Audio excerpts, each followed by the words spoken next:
पति पत्नी की एक अनोखी कहानी। आनंदलाल और सरिता जी की शादी को अब 50 साल पूरे हो गए थे। उन दोनों की उम्र भी 75 से ऊपर निकल चुकी थी। दोनों ने अपनी पूरी जिंदगी एक दूसरे के साथ काफी हंसी खुशी से बिताई थी। दोनों बिल्कुल दो जिस्म एक जान बनकर जिए थे। सुख दुख के साथ साथ उन्होंने अपने पर्सनल रहस्य भी एक दूसरे के साथ शेयर किए थे।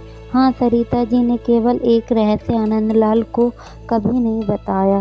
सरिता जी ने अपने कबर्ड के सबसे ऊपर के खाने में एक जूते का बॉक्स रखा करती थी, जिसे किसी को भी, यहाँ तक कि खुद उनके पति को भी छूने की मनाही थी।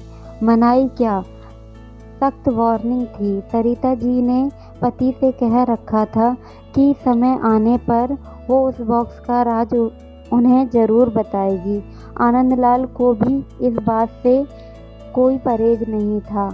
हंसते खेलते कई दशक बीत गए, उम्र ढल गई, शरीर कमजोर हो गए और कई बीमारियां हावी हो गई। सरिता जी बीमारियों से जूझते जूझते हार मानने लगी।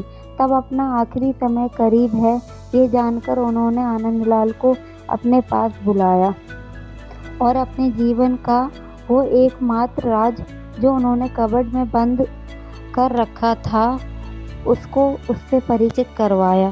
सरिता जी ने अपने पति को उस बॉक्स को लाने के लिए कहा।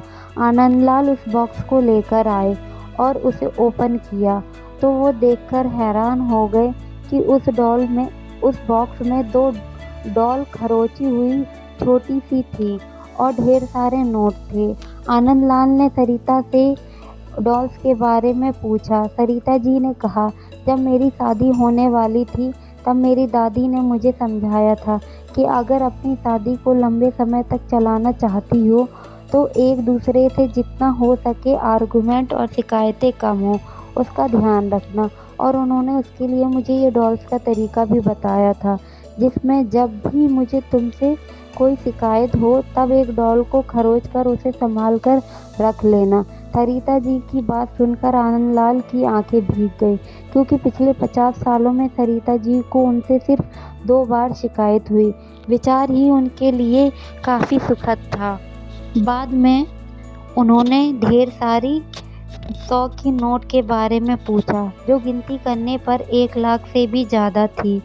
सरिता जी ने कहा कि ये नोट मैंने तब इस बॉक्स में डाली जब मैंने आपके साथ कोई सुखी या संतोष के पल बिताए। आनंदलाल जी अपनी पत्नी को गले से लगाकर रो पड़े और बोले, मेरे किसी जन्म के पुण्य ही होंगे जिससे मुझे तुम पत्नी के रूप में मिली। दोस्तों, छोटी सी इस पति पत्नी की प्रेम कहानी में जो पत्नी ने तरीका अपनाया था, अगर हर पति पत्नी अपने जीवन में वही तरीका अपना ले तो हजारों रिश्ते जो छोटी छोटी बातों पर बिखर जाते हैं वो बिखरने से बच जाएं। हमारी कहानी देखने और पढ़ने के लिए